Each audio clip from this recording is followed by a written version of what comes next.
الحمد لله رب العالمين والصلاة والسلام على أشرف الأنبياء والمرسلين نبينا محمد وعلى آله وصحبه أجمعين ومن تبعهم بإحسان إلى يوم الدين وبعد. اللہ رب العزت نے ارشاد فرمایا سورۃ البقرہ میں، أَيَوَدُّ أَحَدُكُمْ أَن تَكُونَ لَهُ جَنَّةٌ مِّن نَخِيلٍ وَأَعْنَابٍ تجری من تحتها الأنهار له فيها من كل الثمرات وأصابه الكبر وله ذرية ضعفاء فأصابها إعصار فيه نار فاحترقت كذلك يبين الله لكم الآيات لعلكم تتفكرون. کیا تم میں سے کوئی چاہتا ہے کہ اس کے باغ ہو، اس کا باغ ہو کھجوروں کا، انگوروں کا، اس کے نیچے سے نہریں بہتی ہوں، ہر طرح کا پھل اسے میسر ہو، اور وہ بڑھاپے کو پہنچ جائے، اس کی اولاد کمزور ہو، چھوٹی ہو، آندھی آتی ہے، اس میں آگ ہے اور وہ اس باغ کو جلا دیتی ہے. کیا تم میں سے کوئی اس بات کو پسند کرتا ہے؟ ابن عمر رضی اللہ تعالیٰ بلکہ حضرت عمر رضی اللہ تعالی عنہ صحابہ کرام سے سوال کرتے ہیں کہ اس آیت کی تفسیر کیا ہے؟ کہتے ہیں کہ اللہ ورسولہ اعلم. ابن عباس رضی اللہ تعالی عنہ جواب دیتے ہیں کہ ضربت مثلا لعمل، ایک عمل کی مثال بیان فرمائی گئی ہے. میں کیا مطلب کہ عمل کی مثال بیان فرمائی گئی ہے؟ کہا کہ وہ شخص جو نیک عمل کرتا ہے اور پھر اپنی آخری عمر میں وہ اس نیک عمل کو ضائع کر دیتا ہے اپنی بد عملیوں کے ذریعے، اور پھر جب انتہائی لاچار، انتہائی محتاج قیامت والے دن اس شخص کی طرح جو بوڑھا ہو اور اس کی اولاد کمزور ہو تو اسے ہر دم اپنی اولاد کا غم کھایا جاتا ہے کہ میرے بعد ان کا کیا بنے گا.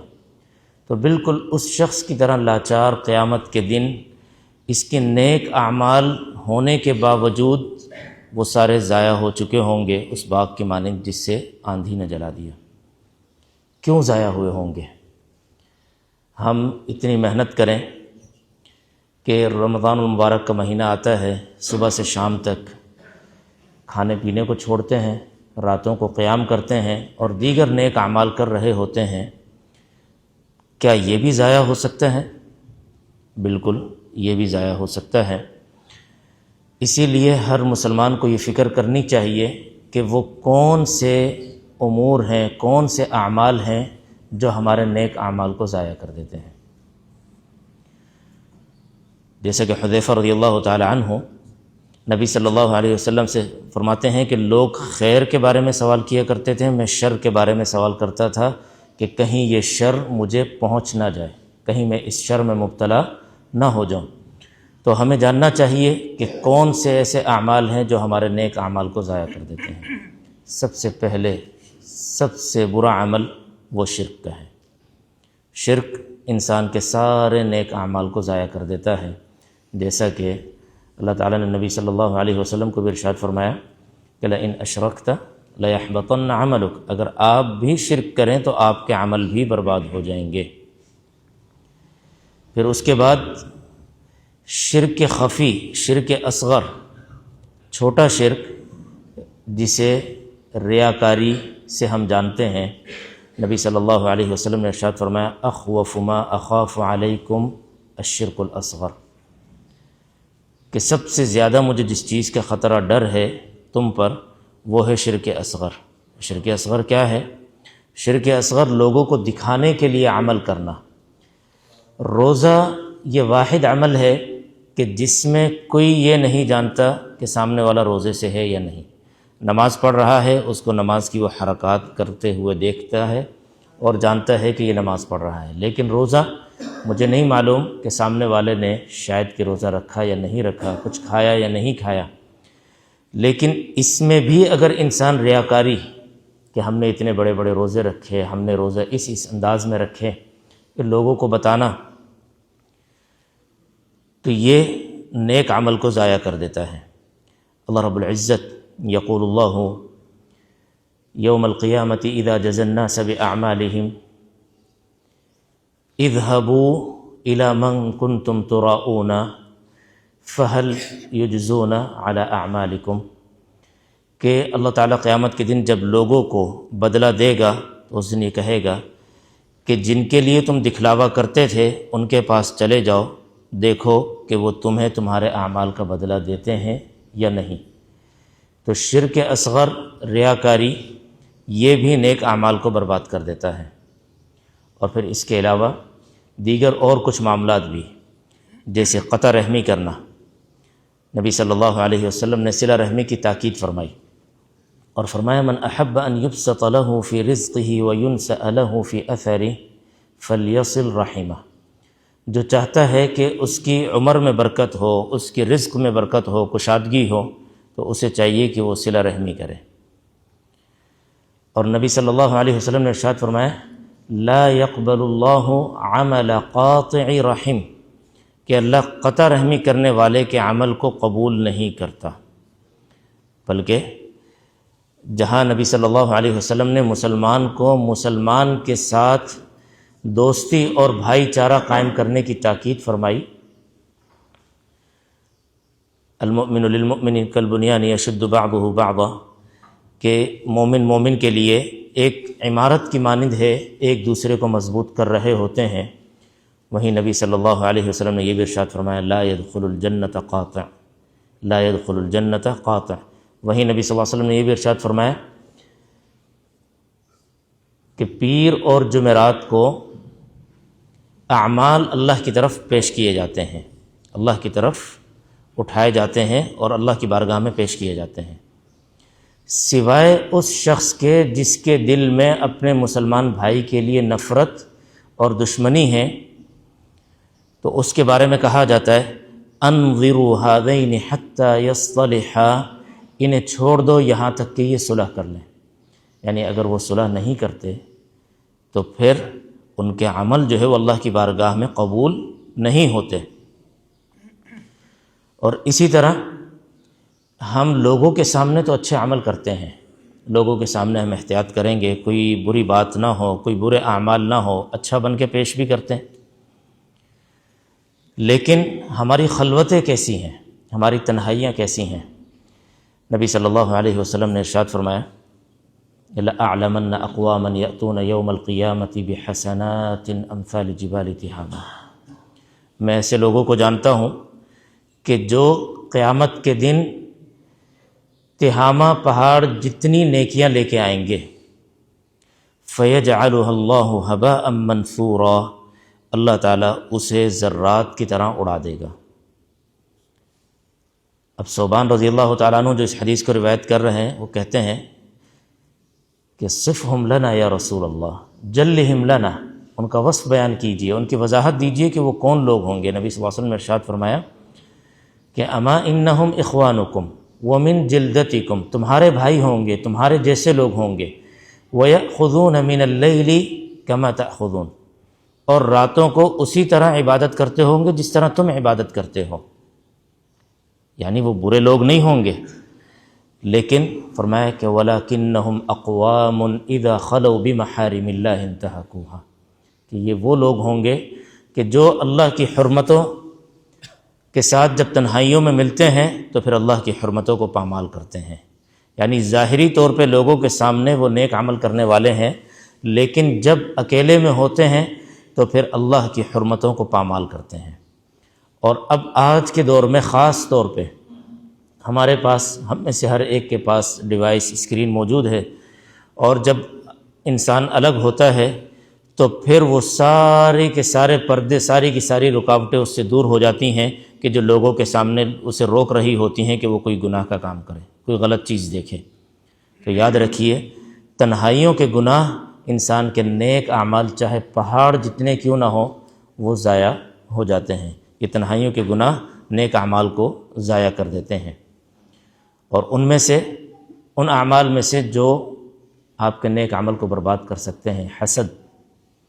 نبی صلی اللہ علیہ وسلم نے ارشاد فرمایا ایاکم والحسد فإن الحسد یأکل الحسنات کما تأکل النار الحطب۔ حسد سے بچو، اس لیے کہ حسد نیکیوں کو اس طرح سے کھا جاتا ہے جس طرح سے آگ لکڑیوں کو کھا جاتی ہے۔ تو حسد یہ ایسی بیماری ہے، ایسی برائی ہے کہ جس میں انسان سامنے والے سے پہلے اپنے آپ کو ہلاک کر رہا ہوتا ہے۔ حسد کرنے والا انسان کبھی سکون میں نہیں رہتا۔ ایک یہ بے سکونی، اور پھر اس کے ساتھ انسان کے نیک عمل برباد ہو جائیں تو پھر اس سے بڑا، اس سے زیادہ خسارے والا کون ہو سکتا ہے؟ اور لوگوں پر ظلم کرنا یہ بھی نیک اعمال کو برباد کر دیتا ہے۔ انسان بہت زیادہ تقوی والا، بہت زیادہ، خیر بظاہر ہم یہ کہہ سکتے ہیں، اس لیے کہ تقوی کا معنی یہ ہے کہ اللہ کی نافرمانی سے بچنا، تو وہ صرف اور صرف عبادات میں نہیں ہے، بلکہ مسلمان اپنی زندگی کے ہر شعبے میں مسلمان ہوتا ہے، چاہے وہ عبادات ہوں، معاملات ہوں، مسجد ہو، گھر ہو، بازار ہو۔ انسان بظاہر نیک اعمال کرتا ہے، لیکن نبی صلی اللہ علیہ وسلم نے فرمایا تدرون ما المفلس، تم جانتے ہو کہ مفلس کون ہے؟ صحابہ کرام نے عرض کیا اللہ کے رسول، جس کے پاس دنیا نہیں، پیسہ نہیں، مفلس ہے، تنگ دست ہے۔ فرمایا کہ میری امت کا مفلس وہ ہے کہ جو قیامت کے دن نماز، صدقہ، روزہ یہ اعمال لے کے آئے گا، لیکن وہ آئے گا اس نے اس پر ظلم کیا ہوگا، اسے مارا ہوگا، اسے گالی دی ہوگی، اس کا خون بہایا ہوگا، اس کی عزت کے در پہ ہوگا، قیامت کے دن آئے گا، اور پھر اس دن لا بیع فیہ ولا خلۃ ولا شفاعہ، نہ خرید و فروخت ہے اور نہ ہی دوستی ہے، نہ ہی سفارش۔ دنیا میں یہی تین چیزیں کام آتی ہیں۔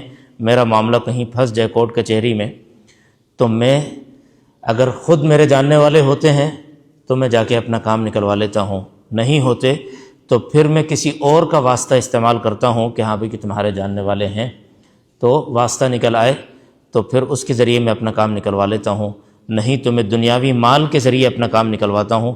اس دن لا بیع فیہ ولا خلۃ ولا شفاعہ۔ اب کیا ہوگا؟